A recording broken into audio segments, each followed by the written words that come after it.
आज ही Doubtnut app download करें। Doubtnut पर होगा अब आपके सभी मैथ्स, केमिस्ट्री, फिजिक्स और बायोलॉजी डाउट्स का सफाया। बस अपने क्वेश्चन की फोटो खींचो, उसे क्रॉप करो और तुरंत वीडियो सोल्यूशन पाओ। Download now. हमसे पूछा गया कि डिसोसिएशन कर्व राइट की तरफ दिए गए ऑप्शंस में से किस कंडीशन में शिफ्ट होता है। तो डिसोसिएशन कर्व की अगर बात करें, सबसे पहले डिस्कस कर लेते हैं इसका मतलब क्या होता है।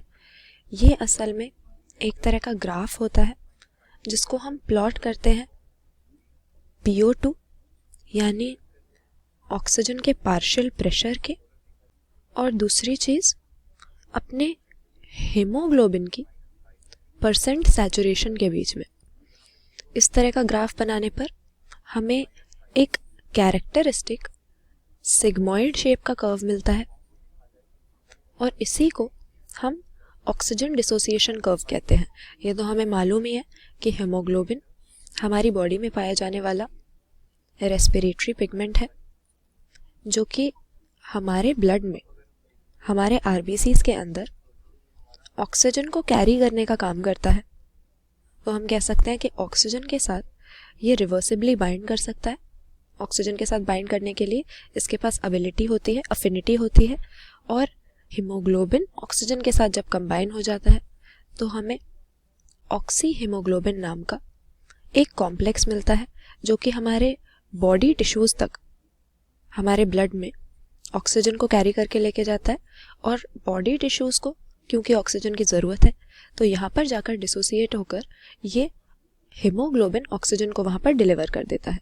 लेकिन देखा जाता है कि हीमोग्लोबिन और ऑक्सीजन के जो बाइंडिंग है या इनका कॉम्बिनेशन है, ऑक्सी हीमोग्लोबिन की जो फॉर्मेशन है वो सिर्फ ऑक्सीजन की कॉन्सेंट्रेशन या पार्शियल प्रेशर पे नहीं, और भी कुछ फैक्टर्स पे डिपेंड करती है, जिसमें एक हो जाता है हमारे पास कार्बन डाइऑक्साइड का पार्शियल प्रेशर।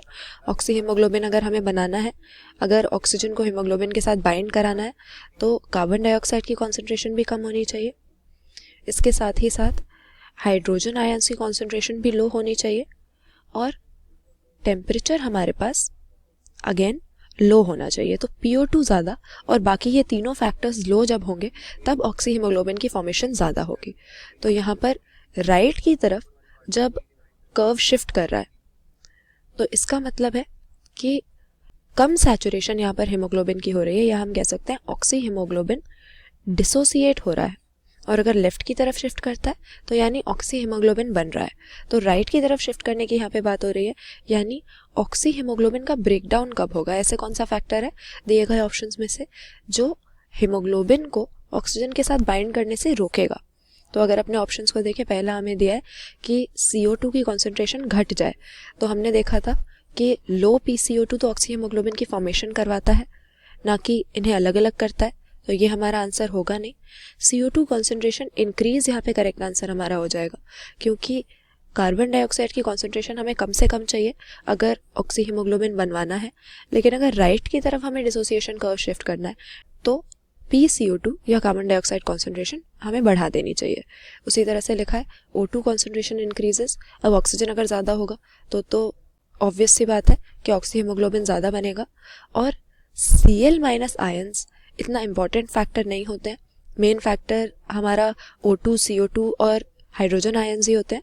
लेकिन Cl- जैसे जो इलेक्ट्रोलाइट्स हैं, हमारे क्लोराइड आयंस हैं, इनकी कॉन्सेंट्रेशन बढ़ने से भी ऑक्सी हीमोग्लोबिन की फॉर्मेशन होती है, डिसोसिएशन नहीं होती।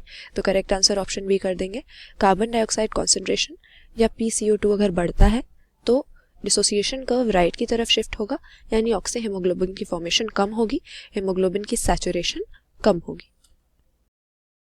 क्लास 6 से 12 से लेके नीट, IIT, JEE मेंस और एडवांस के लेवल तक 10 मिलियन से ज्यादा स्टूडेंट्स का भरोसा। आज ही डाउनलोड करें डाउटनेट ऐप या व्हाट्सएप कीजिए अपने डाउट्स 8400 400 400 पर।